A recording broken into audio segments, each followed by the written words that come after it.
ඉතියෝපියාවේ උස් බිම්වල සිට මහද්වීප හා සංස්කෘතීන් හරහා පැරිසිය දක්වා. එය ආගන්තුකයින් බැඳ තබා ගන්නවා. සංවාද ආරම්භ කරනවා. නොසන්සුන් අයව සංසුන් කරනවා.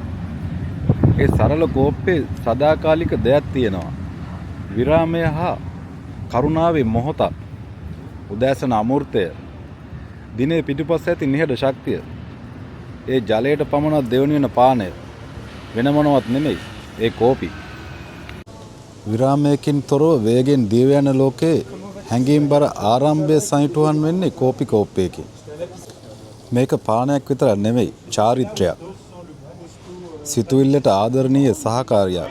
හුදකලාවට අඹ යාළුවෙක්. වාෂ්ප සමග නැගෙන මුදු සුවඳෙන් කෝපි කෝප්පේ අවසාන උගුරතෙක්ම කවි මුමුණනවා.